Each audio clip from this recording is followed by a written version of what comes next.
الله الرحمن الرحيم. السلام عليكم ورحمة الله وبركاته. halkan waxaan ka salaamayaa bulshooyinka reer Soomaaliland. waxaan si gaar ah u salaamayaa xisbiga wadani anigoo ku hadlaya magaca xisbiga wadani qaaradda Yurub. awalan marka ugu horeysa halkan waxaan ku taageeraynaa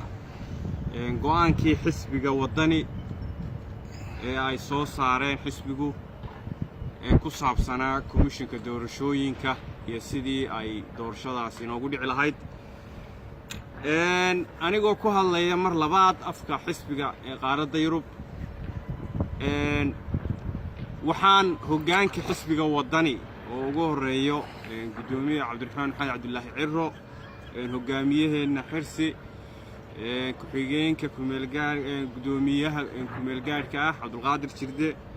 xogayaha guud Khadar, iyo dhammaan mas'uuliyiinta kala duwan ee xisbiga, golaha fulinta, golaha dhexe, dhammaantood waxaan ku hambalyeeynaa mowqifka adag ee ay qaateen ayaan ku hambalyeeynaa, waana ku tahniyadeynaynaa. go'aankaana waa go'aan aynu horena in badan uga wada hadalnay idinkuna taageersanna. arrintaa markaan halkaa uga gudbo, waxaan doonayaa inaan ka hadlo saa la socotaanba labada xisbi go'aan bay soo wada saareen iyaguna. xisbiga kulmiye garanay oo waa xisbiga aynu talada dalka isku hayno,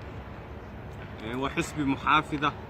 annaguna waxaanu nahay xisbigii mucaaradka ahaa ee ugu weynaa, laakiin ma garanayno waxaan u cid kulmiye daba dhigay, ma garanayno. taasi waa hawl kale iyo bay iyadu tahay, laakiin ciddaanu la hadlaynaa waxaa weeye waa kulmiye. waxaanu leenahay mushkiladda ugu weyni waxaa weeye maanta jirtaa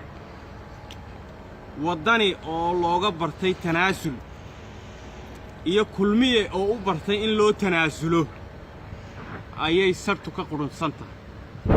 haddaba waxaanu leenahay maanta wadani ma tanaasulayo.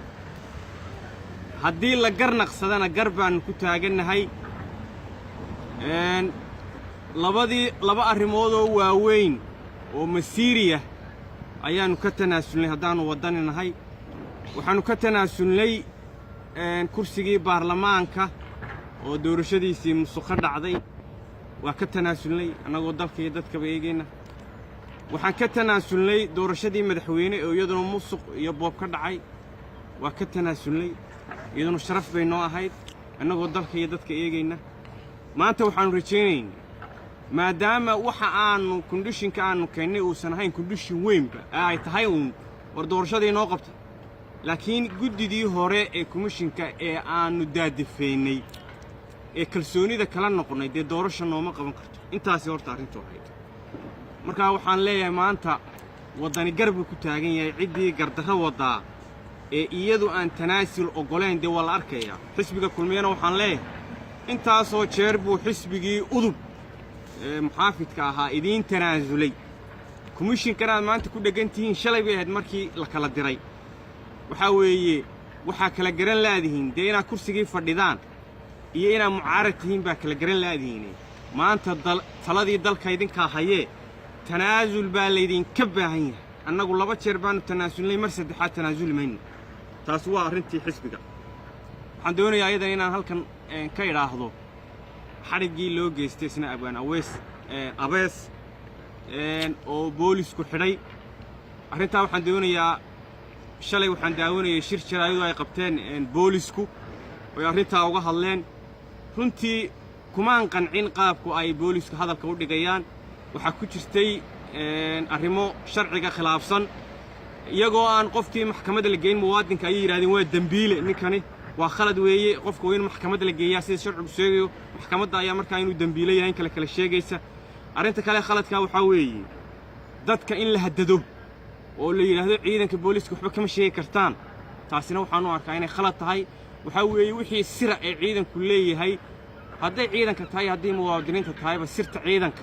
inay cidi sheegtaa waa khalad. laakiin waxyaabaha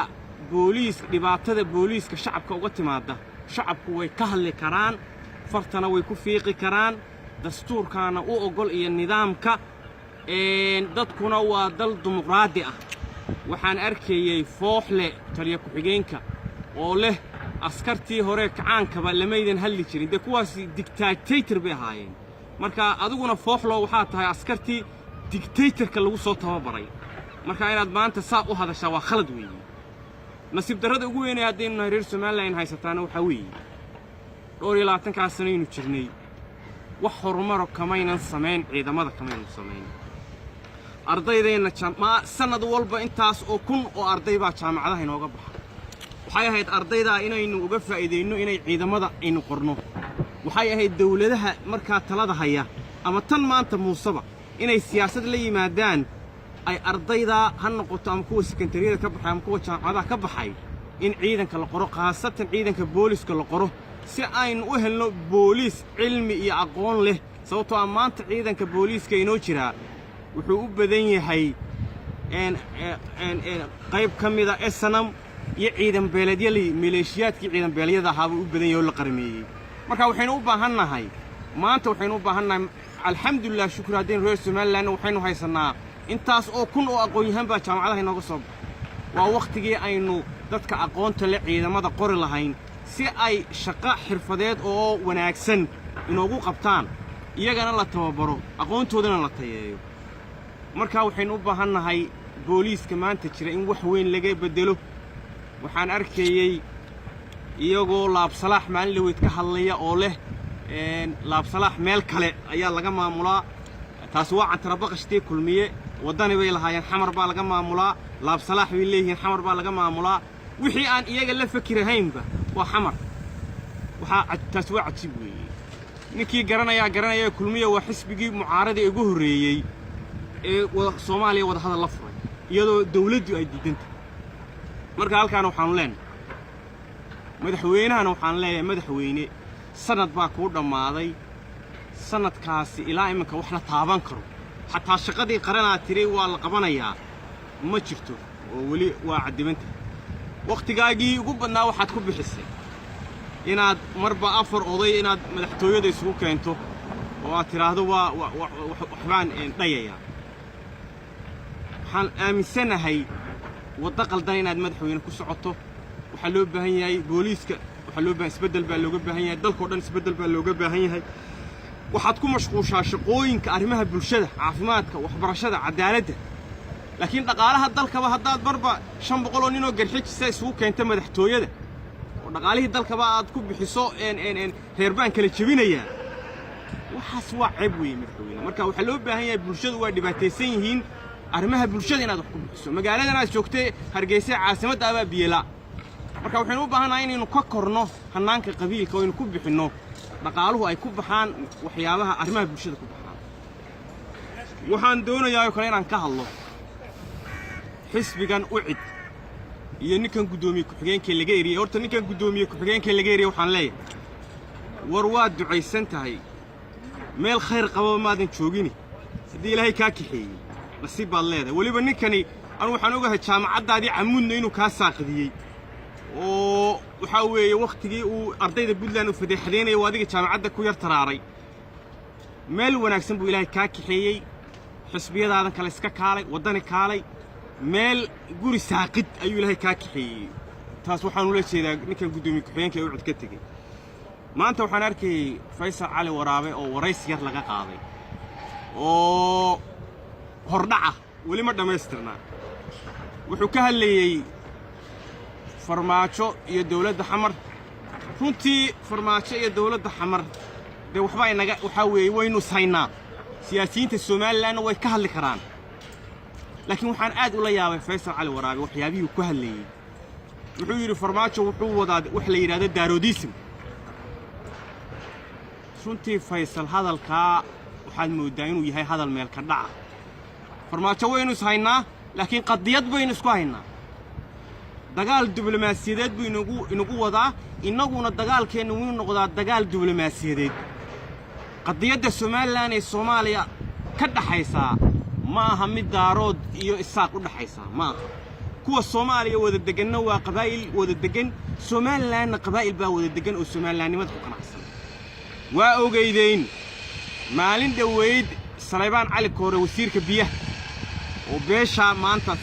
فيصل علي ورابي وتيفي ذا كيف لقاعدين يدارود إنه سليمان علي كورة كهلي والله هو عنصري برضه سليمان علي كورة وان وقام هالعلني يا وحن ليه وارون أنا قاعد كومر خاتك عين إلى غير والبا عنصري بالليل فيصل إنه يهي عنصري كغير شيخ إسحاق أنا قاعد تاكل مرخ عين وحاول يدتك نك السياسي وينو سوى نفسه شرف له الله قضية هذا وين شرف له وده يسوي لكن أنا ضدك غير سومالي لان وما أنت قلنا بيش دارود إني سومالي لان بالبحل كده جنتها قيمها بريقة إن ما له والبع عن تربقش للسياسة وعايو حبينه من نمط السومال لان قطر بيكتها مركا هدي أنو أركي جرني علاج يا ضدك تشينكو قال لجيو ما أنت حسبي يقعد وحنا نقضي علاج سياسي ونقضي علاج سياسي حتى أردت ما أنت فيصل علي ورابي وحق تاجن وحال يصور علاج كان سياسي دور ما لفظ أنا حتى قلنا إذا غير بربرة كنا هو والله ما اللي بتكون بيرين غير والله ما كان أركته سرخان كودي والله ما بكون شروع عدو حين أبا هنا مركعين ورودي دب لوفرو سوى حنا ماشي أو قبل حان اللي دلكي يدتكي عبي كنتها وحنا مركع هذا الكيك وحنا كسوق جبينية وروح عقلي باللوبهين حلوبهين ميسك إنه لسقي ماتوا وطني لوات شربوا تنازلي مرسد حد ما تنازلي عقلي ما تاس كل مين وحن ليه معارض متى ما أنت محافظ بعطها تنازل بالله جبهين هاي جودي ذا كوميشن كو حلوبهين هاي إن يجوا سكت جنبا يجوا سكت جن عيب كنت هنين ليه كوجو مكل سنو صفر ديا وحلوبهين دور شدين وقت جديد عضو وإنه كب حنا برلمان كان يكوميشن كان يوحن نصيب دردنا هاي ستاو حوي